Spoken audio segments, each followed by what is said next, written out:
This is Support is Sexy, episode 54, with author, entrepreneur, and co-star of the Oxygen series, Quit Your Day Job, Lauren Maillian.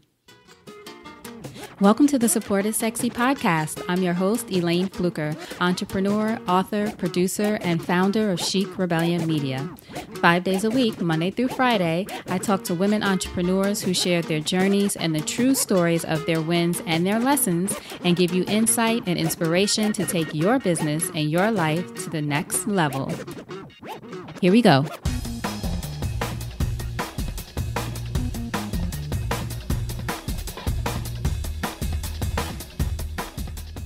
Hi, everyone. Welcome to a new episode of Support is Sexy. I'm so excited to have you here. As you know, it just would not be the same without you. And I mean that when I say that. It really wouldn't be the same without you. Today, we are welcoming my guest, Miss Lauren Maillian, who I have known for so many years and just so proud of her and seeing all that she's accomplished, not even just as an entrepreneur, but as a woman also. Lauren is an entrepreneur, a serial entrepreneur, an investor, and author of the book, The Path Redefined. And she is also most recently co-star of the Oxygen series, Quit Your Day Job. So in this episode, we talked to Lauren about all of the wonderful things she's doing, in addition to being a fantastic supermom, as she says, and I agree. But we also talk about how to pivot when someone else beats you to the market, common mistakes women entrepreneurs make when pitching investors. Lauren is an investor and partner in the company Gen Y Capital, so she has a lot of insight there. Lauren also talks about how to stay ready, the importance of deciding what matters, which I'm all about. She also talks about the best ways to effectively manage your time and the value of being consistent. Also, how to go where you have the most leverage in business and in your personal life.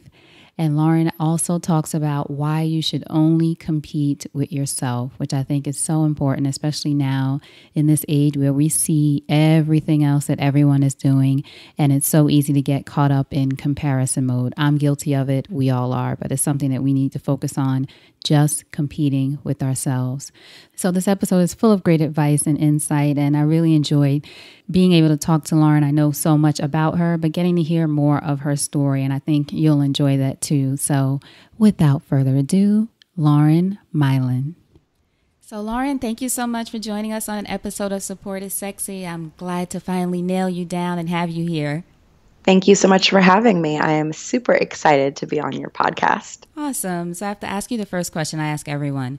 When did you first fall in love with entrepreneurship? So, you've known me a long time. I So I think you're probably not surprised that I've kind of forged this path, I would assume, just because I know I've always been a super determined, persistent, resilient, I think I can, and so therefore I will personality. But, I think the first time that I became really passionate about entrepreneurship is when I was 11 and I had my first ever lemonade stand, and I set it up across the street from where I grew up on the corner of 96th and Madison. And, back in the day, it wasn't a fancy neighborhood. It was a good neighborhood, but it wasn't a fancy neighborhood. And people don't do lemonade stands in New York City. Kids don't do these sorts of things. So right. It certainly was atypical. And I went out and I had my table and I had my products and I had my 2 sizes of Dixie cups. And then I started kind of catering to the market, and I had sweetened and unsweetened lemonade. And then I went into iced tea and had sweetened and unsweetened iced tea in 2 different sizes. And I was there with my little fanny pack that, people used to put around their waist, and I would collect my revenue and give people their change. And, I just really enjoyed, making my own money, having my own little enterprise, seeing how much money I could make for the day. It was exhilarating. It was a little challenge to myself. And to be quite honest, it's a part of my life that I guess underestimated a little bit until a few years ago when I was writing my book, and the question came up as I was writing The Path Redefined. The same thing, like, when did you decide you wanted to be an entrepreneur? When was your first foray into entrepreneurship? And I said, oh, well, I have this little lemonade stand, but that doesn't count. And they said, no, that absolutely counts. Right. And it's funny that now when I retell this story, people are like, no, that lemonade stand is really kind of when that spark began for you, Lauren. And so I say that to say don't underestimate small moments. And, even now with my 2 children, they want to have a lemonade stand. We had one this past weekend for the Robin Hood Foundation, and they loved it. And they're like, Mommy had a lemonade stand. And I now want to encourage that, because I look back on my lemonade stand and think, oh, it was not a big deal, but it was, and it is. And, any point in which, you can begin to foster those skills, they do transfer as you get older. And so that same idea of, catering to my market with different products, sweetened and unsweetened iced tea and lemonade, listening to what my consumers wanted, 2 different sizes, putting myself in a good location. Like, those are all things, obviously, very, 101 intro to entrepreneurship with a lemonade stand, but those are the same fundamentals that are important as you go on and continue to grow bigger businesses in your future. That's such good advice, and it's so true. I mean, people do talk about it sort of dismissively. Oh, I had a paper route, I had a lemonade stand, and those kinds of things. But as you said, so much is such an indication of who you became and where that interest in entrepreneurship first started. Do you remember what was it, though, that made you even want to do a lemonade stand at that time? I grew up with 2 self-made parents who worked really hard to give me everything that they could possibly give me to ensure that I had, a better upbringing than they each had for themselves, right? The same thing I do for my children. I give them all that I possibly can because I want them to have a better upbringing than what I had. And my dad used to always say to me, I'm giving you everything that I can. Like, I'm giving you the best of what I got. And if it's not good enough, then soon enough, you're going to be an adult and you're going to make your own money. You're going to have your own job. And that's when you can call your own shots. And so I was always so anxious to get some kind of job, whether it was chores or a lemonade stand, or a paper route, or like anything that was going to allow me to have that sort of autonomy and that sort of power and control over how much money I made and what I could do with my money. And so if I wanted something, and my parents would say, although it was mostly my dad, because my mom would kind of find a way to, give me the things that I wanted, because I was always working very hard. There were always a lot of goals. I was always reaching, if not exceeding them. And so my mom believed in positive reinforcement. My dad believed in, tough love, even if we can afford it, don't give it to her kind of thing. And so it could be something small. It could have been like, I want a little toy. I want a little purse. I want, I don't know, a new pair of jeans. And my dad was like, well, that's not really necessary, so I'm not getting it for you. And when you, have your own resources, you can do your own thing. And so I was just so eager to be able to have my own resources, make my own money, so that I could call my own shots, so that I could buy my own toys, so that I could get my own little bag. Right. And so that was what the excitement was. And I see that even now with my children, with Jaden and Chloe. When I tell them no, I say, no, mommy can't afford it. And they look at me, and the first couple of times they'd look at me like, really? Mm-hmm. Come on, we don't can afford it. Because right. Children these days are not children when I was growing up in the 80s or the 90s. But, my kids look at me, and now they get it. They're like, no, you can afford it, but you're just not, you're not going to spend your money that way. And so my son has even asked me now, he's like, well, I want to make money. What can I do? And when he was a kid, he did some baby modeling and stuff. And now he's into soccer and, of course, school and many other things. And so I'm not going to run him around having him be a child model. And he's not interested. But he's asked me, what can I do? What can I do? Like, I'm ready. And I said, okay, well, you can start making money when you have some chores. And I've never seen a kid so excited to have chores. I mean, wow. It's well, I think, too, because it's what you apply to the chores, or the fact that it's not just doing the chores for the sake of doing them. You're teaching them all around how to make their own money. Absolutely. And they're so excited by that whole idea. And it can be something small. I mean, so we started chores this summer. And, there's the ice cream truck when I pick them up at camp. And they're like, yeah, well, I can get this ice cream because I've got my money. Right. And you know what? That's our deal. Yeah, you can have any ice cream you want. If you want to load it up with all the toppings and it costs you a whole week's worth of allowance, right. Go for it. $7 ice cream cone. Exactly. Now, who were some of your greatest influences growing up?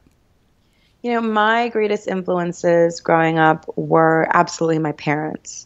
My mother, for her grace and her humility and her communication style, for her persuasiveness, and, for being a woman in business and showing me how to be a woman in business. And my father, I now retell this story not too often, but I think it's appropriate now.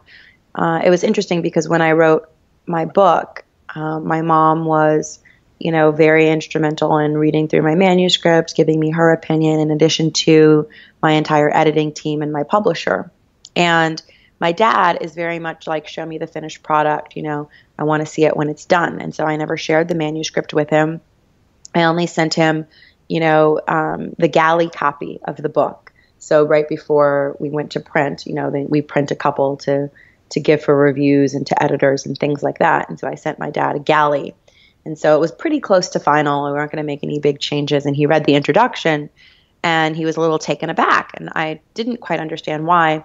And in the introduction, it says, that I've gained my tough skin and my really high standards, both of myself and of others, because of my father and because my father treated me like the son I felt he never had. So I'm an only child, but the tough love was so tough, it was as if I was his little boy, not his little girl. And so there was like no sugarcoating, straight no chaser, this way or no way. Like these were dad's expectations. And so, and as much as I learned about grace and sophistication and communication and how to be a businesswoman of influence and a businesswoman of power, but still be feminine from my mom, I learned this, take no crap, straight no chaser, super effective, blunt to the point approach. This, you want it, you have to go get it. No one's going to hand it to you. It's not going to show up at your doorstep. It's not going to show up on a silver platter from my father. And I don't think he actually understood how his toughness was going to impact me as an adult. And I think he read that, 3 years ago, 2.5 years ago when I gave him the galley, and he was honestly a little offended. And now I think in the last year, it's clicked for him that, I am who I am in large part because of the two of them. And probably I couldn't have had just one, right? Like I couldn't have had the tough love of my dad and not the warm, nurturing, loving, graceful presence of my mom. And so the two were really instrumental to me. And especially when I was growing up, we didn't have as many people of color that were so successful. We didn't have as many people of color, men or women, but especially women that were, best-selling authors and businesswomen and on Fortune 500 list and 30 under 30 list and 40 under 40 list. And so, my role models really truly were my parents. And I've, believed that I could because I saw them do it. And now, I think I've exceeded many of their expectations. I think many of the things that I've done weren't even ever expected of them. And maybe I didn't even expect them of myself, but because I saw what they were capable of doing, I certainly thought that I could kind of do anything. That's awesome. Thank you so much for sharing that with us. That's a powerful story. Yeah, well, that's my life. That's your life. No, it's powerful. That's my life. And I try to, and now for me as a single mom, I try to be what my mom was and my dad was to me in one person, which is really hard. And so I am that high expectation, tough love mom. But then I realize that there's a moment where I have to be that, cuddle on the sofa, let's have a movie night mom. And it can't always be, reach higher. It has to also be positive reinforcement and love and support and laughter and everything else. And so I had it in two people, and I tell my kids all the time that I'm supermom because how many people can be two parents in one? Oh, you are supermom. And now how do you manage doing that? Is it just something that you keep check of in your own mind that, okay, this is a period that we need the softness and the nurturing, or is it just going by whatever's required in the moment for your kids? How do you do that balance? I put my kids first, and there are times when work comes first, but it's rare. And that's what I really love about entrepreneurship is that I get to decide what's important to me, and I have to live with those consequences. So prime example, tomorrow my daughter turns 7. I'm not going to be here. I'm on an 8 a.m. flight to Seattle for business, and I am back the day after. So I'm gone exactly 30 hours to Seattle, 5.5 hours on a plane, 5.5 hours back, 10 hours 10 hours of work, 10 hours of sleep, and right back. Literally 30, 31 hours. I'm gone. And this is the first time that I'm ever missing her actual birthday. And by the time I have to get up and, be at JFK in the morning, by the time I arrive at the airport, she'll be waking up to go to school.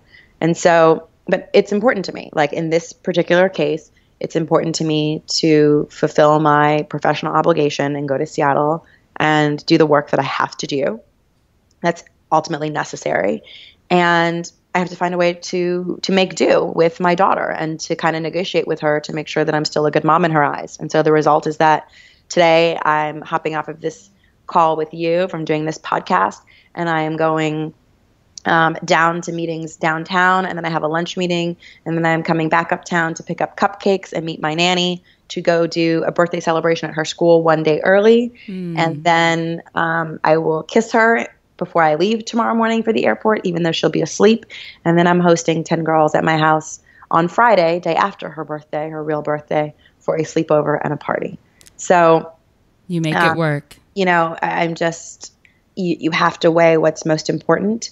And, I try to make it all happen. Sometimes it's just absolutely impossible and things, fall by the wayside or, just don't get done in the way I would like them to get done, or I'm not able to participate fully in the way that I'd like to participate. But I think that ultimately, so far, I have managed to make the right decisions. I have managed to over-index in motherhood when it's most important and be fully present in my professional life when it's most important.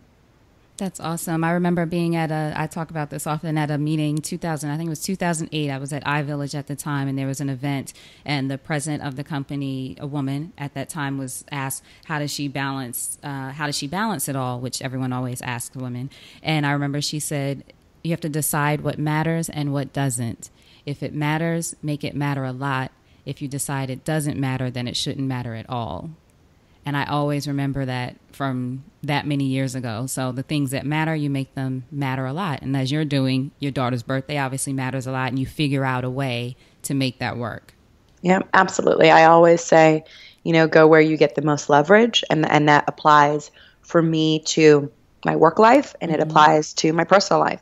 So I'm getting the most leverage by giving her a sleepover party, right, and doing the birthday cupcakes at school. And so that's what I'm going to do, because that's the way that I, get a gold star with my daughter in her eyes for her 7th birthday. And, when it involves something in my business life and there's an opportunity to show up, host a meeting, do a new strategy, be part of a board call, whatever it may be, maybe I'm not able to participate in everything, but sometimes I'll ask my team, or I'll ask the companies that I'm invested in, where do you need me the most? And if it's in a particular meeting, because we're talking about a next round of fundraising and I need to be present because I'm on the board, or whether it's a call, or whether it's that they need a brainstorming session, or whether it's that they need, just help wrapping their head around something else, they need me on the phone for 10 minutes. If I know that that's super important and I'm going to get the most leverage there, I'm going to make the time to do it. Right. Now, thank you for making the time for us. I know we have a short amount of time here, so I really appreciate you. Of course. Yeah. Now, I know after the lemonade stand, you attended FIT, Fashion Institute of Technology, and planned at that time to launch a fashion brand. But what changed for you? Life. I learned that as much as I have always said, I think I can, therefore I will, doesn't always apply to, everything. It can certainly apply to my own will and my own determination, my own persistence, but it doesn't apply to, I think I can create a market for a product and therefore I can and therefore I will. And so that was a good lesson. I, had been modeling for a long time and ended up at FIT thinking that I was going to launch this fashion brand to solve the problem that tall girls have with finding, long jeans and long pants. And then lo and behold, Zara had actually just come to the US, and Zara for me, Zara and Mango and Kukai were like the brands that I wore, from Europe that kind of solved that issue for me, but didn't exist in the US. Zara had just come to the US a few years earlier, but they weren't as popular as they are now. And I couldn't find jeans. And literally, obviously college is 4 years. So by the time I'm into like year 3 and I've made some samples. Hudson Jeans had just come out with their thing called Supermodel length, which was 37-inch inseam. Rock and Republic came out with longer lengths. Gap and J. Crew started doing long lengths. And so I'm like, oh, great. Well, there goes what I thought was genius. And so I made a pivot, and what happened was life. And I ended up, during that time that I was in school, buying a 126-acre farm in Virginia that I turned into a vineyard, that I then later on turned into an award-winning winery and wine brand, and ended up still using my time at FIT. It was funny because one of my senior projects was around import, export, and merchandising. Mm-hmm. And so I did my senior project on import and export of products and merchandising of my tasting room. So anyone who's been to a winery, anywhere in the world, knows that there's often a place that you go and taste the wines in the tasting room, and then they often sell products and T-shirts and hats and sometimes food and wine accessories and those sorts of things, and glassware and whatever. It depends on how fancy the place is and how many offerings that they have. And I opted to do my entire senior project on merchandising my tasting room and the items that I would be importing. And so, I then kind of enlisted the help of the people in the class to say, okay, well, let's do this on CAD, and let's design the shirts and the aprons for my employees, and the polo shirts and the hats and the items that both my employees would wear as uniform, and we would also sell as branded merchandise in addition to all the other things in the tasting room. So, I found a way to still kind of meld the two, even though my initial plan didn't come to fruition and I didn't launch a fashion line for tall people. Now, what drew you to the vineyard, just the idea of it, and how did you decide? And because you were 19 at the time when you bought it, and it was called Sugar Leaf, we should tell everyone. You were 19 at the time, so how did you decide? I know you were looking to pivot, but why a winery? So the short of the long story is that when I purchased the property, it was just rolling acreage. Mm-hmm. And I then, was spending a lot of money and had, a lot of people, manpower, working to cut the grass. And cutting 126 acres of grass is a lot of grass. You don't cut all of it. Some of it you leave, for haying or for pasture land. But, we cut the majority of it and maintain the land. And it's a lot of maintenance. And so I ended up calling my accountant and saying, there must be a better way to do this. How do most people do this? And he said, most people operate a farm. They operate some sort of an agricultural operation, or an enterprise. And I said, well, interesting. Let's talk about it. And so we spoke about the options. There was tree, nut farms. There was cattle, pigs, chickens, goats, geese, whatever. I said, oh, I don't want any of those. It was funny. We actually had a whole conversation about the different types of cows, Angus cows versus Holstein cows. And, one's a milking cow, one's a cow that you people would eat for beef. And I was like, no, not interested in doing that. Right. Absolutely not. Nope, not interested in this. Nope. And we kind of eliminated all the things that I definitely did not want to do. And at the time, there were about 15 wineries in the area then. And it's the Monticello region. So Thomas Jefferson's Monticello. It's already somewhat of a tourist hub. You've got great colleges and universities there. It's the beautiful Blue Ridge Mountains. Of course, where there's colleges, you then have, additional visitors for sports games and things. And I saw that people were visiting the wineries, and I had already gone to visit them. And I said, oh, that seems cool. So grapes, a vineyard. And so that has agricultural purpose and use. And so I ended up putting 5 acres of the property under vine and selling the grapes for the first 2 years to other wineries that were making award-winning wines out of my fruit. And they were coming and making gold and double gold wines and saying, oh, this is what we produced from the fruit that we purchased from you. It's so amazing. And they would already want to get into contracts for the following season. So by the second year, the second harvest, there was a bidding war on my fruit. And I said, well, if my fruit is this good, I'm not going to sell it again next year. I'm going to actually make my own wine from it, because there must be something here that I'm not recognizing. Mm-hmm. And that I'm missing, that we're missing here. And so for 2 years, I sold grapes to other wineries that were making gold and double gold wines out of our fruit. And on the third year, I stopped selling grapes to others. So between harvest year 2 and harvest year 3, broke ground on a winery and tasting room. I oversaw the entire construction, architecture, purchasing of all of the materials and all of the machinery and everything to be able to actually make wine and be more than just a vineyard and actually operate a winery and bottle product to sell. Hired our entire team. And then the following year, which was then 2007, so at this point I'm 22, I am a senior in college at FIT. I am pregnant with my son, my first child. So I was getting ready to graduate. I was pregnant and opening the tasting room to the public, all in Q4 of 2007. And was this all your own investment as well? So you're overseeing everything by yourself?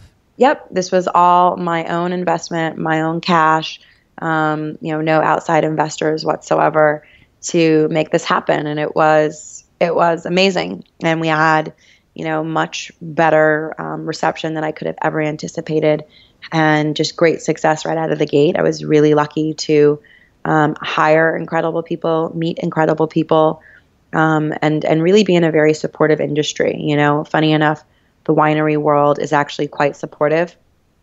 And it makes sense if you think about it, harder than most really would, which is that nobody wants to go and visit just one winery, right? Like you're not going to Napa or Monticello or Sonoma to visit one or two wineries. You're going because there are many wineries to visit and their options, and you want to spend an entire day or an entire weekend, or maybe even for some an entire week of vacation, doing activities and seeing the different wineries. And so the wineries were actually very supportive and helpful to me in the stages when I was, building the tasting room, getting ready to open to the public, because, my success was also going to be their success. There was a lot of reciprocity, a lot of, sending customers between places, making sure that we all kind of had a flow. So, if you left my winery, you'd ask where to go next. And we'd say, you can go left and go this way, or go right and go this way. And every other winery does that for each other, because people are coming to visit the Monticello wine trail. They're coming to experience, all of the different wineries and all the different wines. And so it was really quite an incredible time.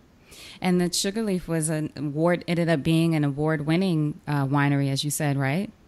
Yep. So right out of the gate, inaugural vintage, which was 2006 vintage, even though we opened 2007. So it takes obviously a year for wines to ferment and go from juice to alcohol and age. And then there's a bottle shock process and all these sorts of things before you actually release the wines to the public. But right out of the gate, the inaugural vintage was winning gold medals, silver medals in international and national competitions all over the world. And that made me the youngest self-made winery owner in the country, which was crazy and fun, and a really amazing time in my career that really set the stage for everything else that I've done since.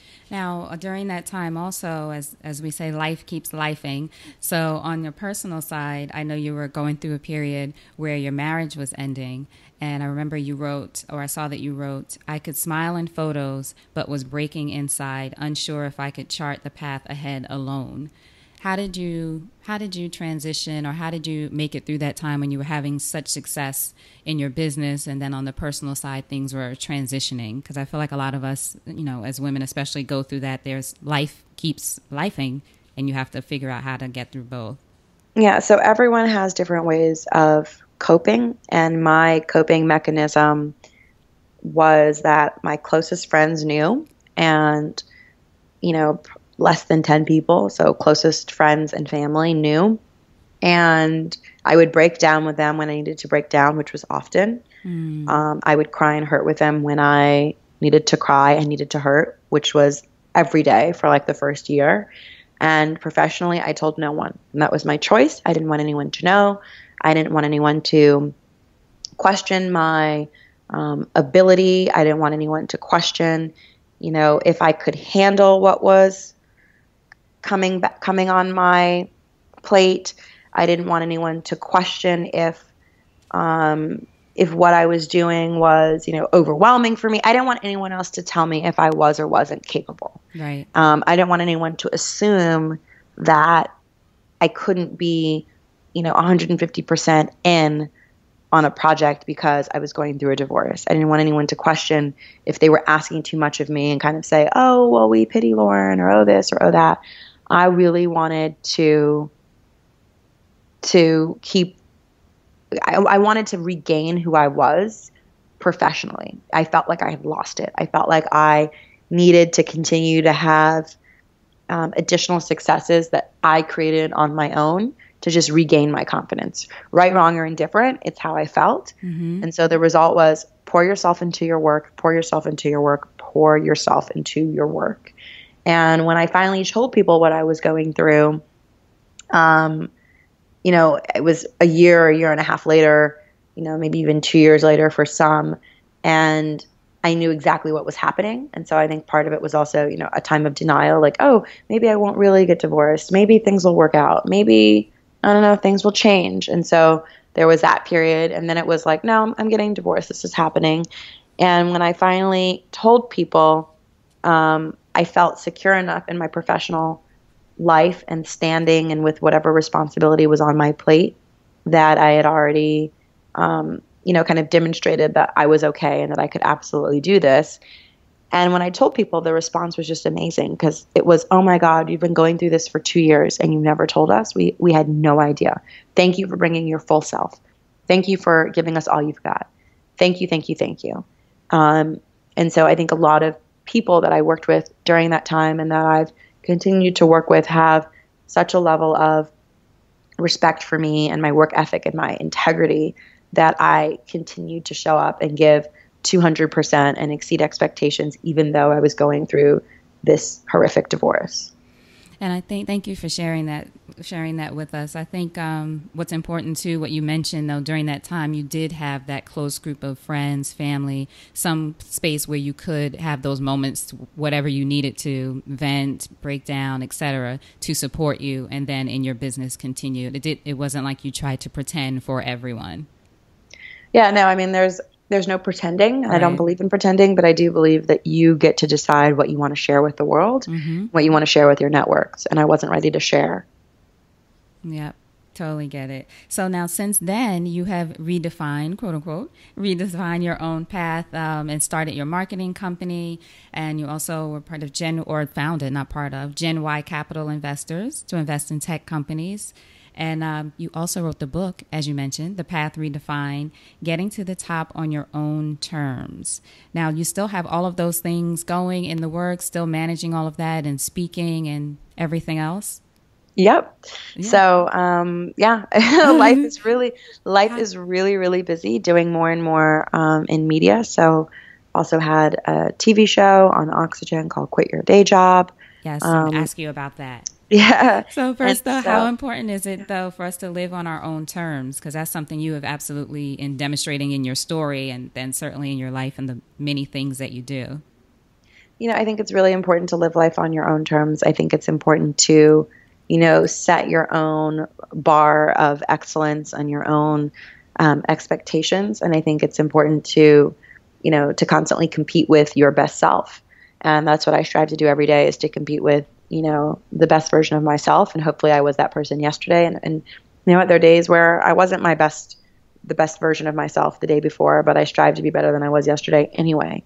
And I think that is living life on your own terms. I think it is defining what success looks like for you and then attaining success for you in a way that works for you, in a way that makes you happy, in a way that makes you feel fulfilled, in a way that makes you feel like you are successful in each facet of your life that's important. Yes. Now, as you mentioned, one of the things that you're doing or have done most recently, though, is be on TV, which I'm so happy about. Everyone needs to see you at all times on the show. Thank you. Yeah, Quit Your Day Job. Is it coming? Are you doing a second season? Have you guys learned yet? We don't know yet. No, not yet. Okay, and it was on Oxygen, and that show it's still on Oxygen. It's still on Oxygen. Yes, it is on Oxygen.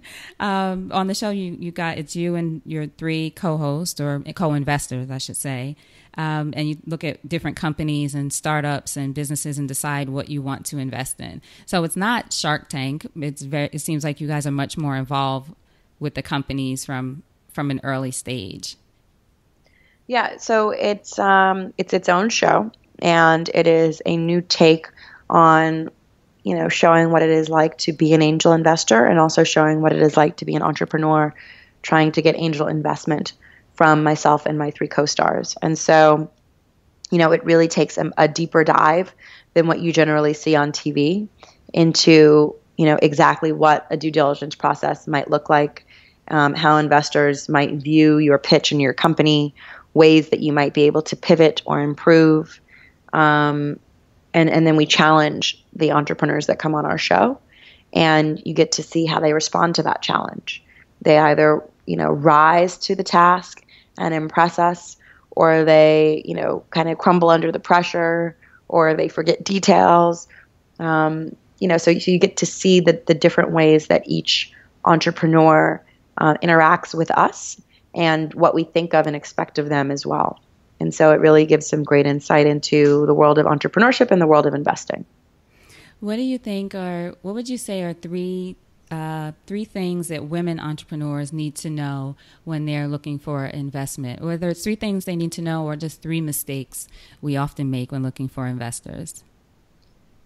I think everyone makes different mistakes, but I think sometimes common mistakes are talking when you should be listening. I think sometimes people get so obsessed with pitching that they actually don't listen to the feedback. And the feedback, I think sometimes it's this nervous reaction as well. Like, I'm just going to keep doing my pitch. I'm just going to keep talking, because I don't want anyone to shoot my idea down. I want to get out every single little detail because I don't want you to ask a question because I'm about to answer it in 22 seconds because it's the next part of my pitch. And sometimes there are great opportunities to stop and to listen. And that's what you ultimately want. You want the investor to engage in some sort of conversation with you because they're interested enough in what you are pitching to them. So that's one. I think the other one can be, not having a board of advisors, which is, seems obvious, but some people still don't do it, still don't have it. So it's just, hey, I'm a one-woman show, or I'm a one-woman show, but I have a small team, but they're outsourced, and I have no advisors. That's problematic. That's concerning because you should be resourceful enough to, assemble a board of advisors that you're going to have around you that help you, build the business and take it to where you want to go. And those should be people that have some skin in the game and a vested interest in seeing you succeed. And I think the third thing, funny enough, is just not being prepared. There are so many people that are not prepared to even get the meeting. Like, they say they want the meeting, and then all of a sudden they get it, and it's like, oh, well, I wasn't expecting it now. Well, what were you expecting? Mm-hmm. So, I talk about this a lot in my book. It's like, I'm always prepared. I'm always ready. It's the Boy Scouts motto. It's something that I talked to Melody Hobson about, and Melody's in my book as well. And she's like, Lauren, that's been what's made me successful. That's what's made you successful, is you're always ready, because you can never plan life. You can never plan an opportunity, a promotion, a new set of responsibilities. Like, they just cannot be planned in that way. And so you have to always be ready. And I think so many people say, well, I really want this, I really want that. And then all of a sudden they get it and they're like, oh, but not now, maybe later. This isn't a good time. There's never going to be a good time. Mm-hmm. Now, how does someone stay ready? What are the ways or a key way to stay ready? And of course, everybody's different industries, people are pursuing different dreams, but how do you feel you and women like Melody have been successful in staying ready? I think that you're always prepared to make time for things that are important, mm-hmm. and you're always prepared to recalibrate things that need to be recalibrated in order to make amazing moments happen. And not just amazing moments happen, but that you're always ready to take on more responsibility. You're always ready to, start another business. You're always ready to sit on another board. You're always ready. And I think when you work hard enough consistently and you outwork everyone consistently, you expect these things to happen. At some point you begin to expect not just greatness, but you begin to expect more responsibility because you've shown so many people that you can handle it. You begin to expect, things to become more complicated because you've shown that you can handle and juggle many things on your plate. You just expect things to get more difficult and more wonderful at the same time, and you're prepared to always make that happen. So I think it's a mix of reprioritizing what's important when necessary, rescheduling time, whether it means that meetings that used to be an hour are now 30 minutes, or calls that used to be 30 minutes are now 20 minutes, like you adjust. I've certainly adjusted. I used to have a lot of, 30-minute, 45-minute calls, and I've found a way to be more effective in my communication where I can get the same important parts out of that conversation in 20 minutes. And so I have now 3 calls that I can do in a 1-hour period versus 1 or 1.5 calls. Mm-hmm. And that makes me more productive. That allows me to spend time doing other things and to ultimately, maximize my time in a way that makes the most sense for me so that I can go on and continue to be great. Awesome. Now, what would you say the greatest lesson having a business has taught you about yourself as a woman, or having businesses in your case? I don't know how much it's taught me about being a woman, other than women can handle so much responsibility in the home, in the workplace, and still be women, and still be feminine, and still be graceful, and still be loving, and still be, amazing in every way.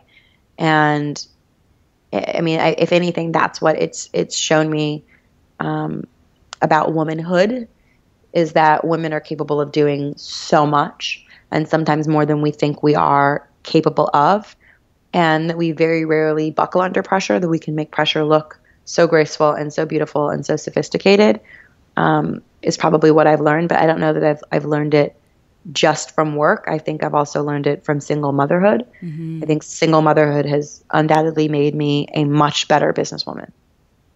Awesome. Lauren, thank you so much for your time. I know you have to go. I have just one more question for you, and then I'm going to ask you for a parting piece of advice if you have time for that. Yes. Awesome.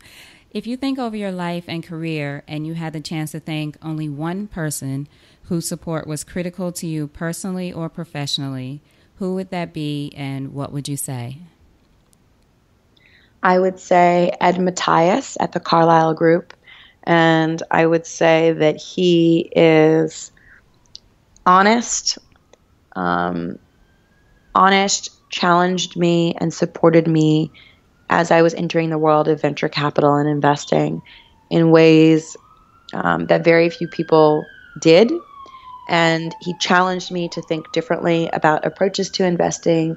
He supported me to go out and start Gen Y Capital and put resources and my time into starting something new and having that real life experience versus going to business school, which is what I was contemplating doing at that time.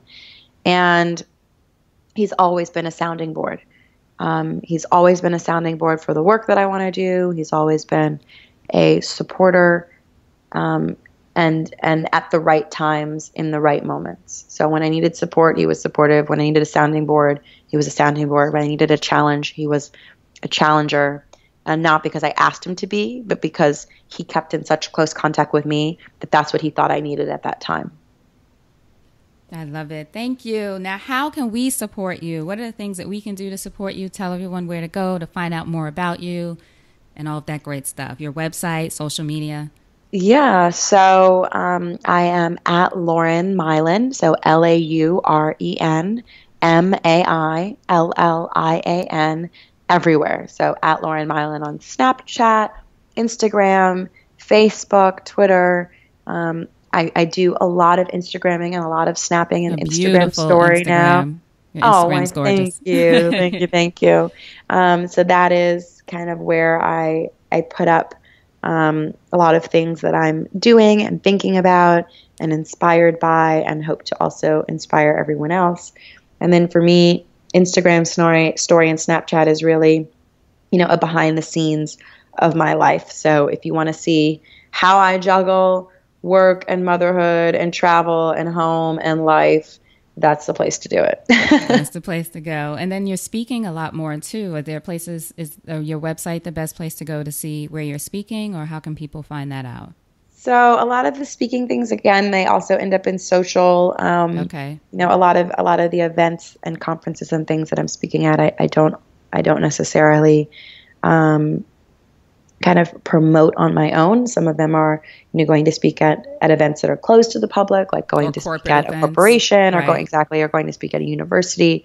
And then yes, in social for sure, when I'm speaking at conferences that are open to everyone. So, I'm speaking actually this week at Millennial Week in Seattle, and then again at Millennial Week in Washington, D.C. next month. And a bunch of other things coming up as well. So yeah, in social, they're all there. Awesome. Thank you, Lauren. I love you. I appreciate you so much. I'm so proud of you, as you already know. I've known thank you, Lauren, so everyone, much. since she was a baby. So lastly, before we go, what's a parting piece of advice from you for our listeners about anything? Never let anyone make you doubt yourself. Never let anyone make you feel less of yourself than you already feel of yourself.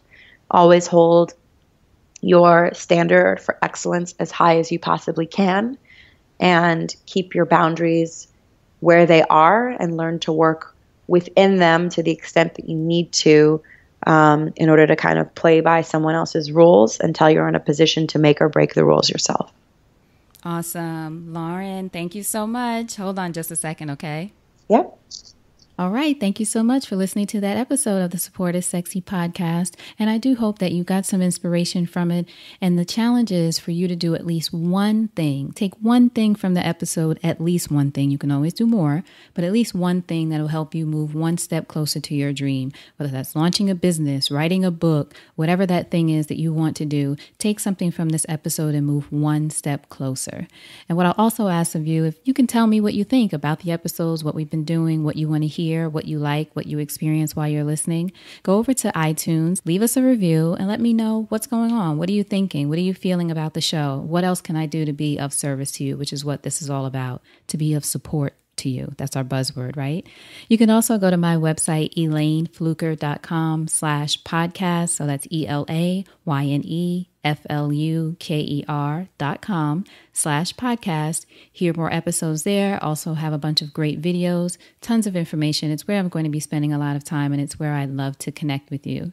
So again, thank you so much for listening. I truly appreciate you and your support. And the most important thing I want you to remember is having it all does not mean doing it all alone. So now, go out there and create something sexy, and I'll talk to you soon. Take care.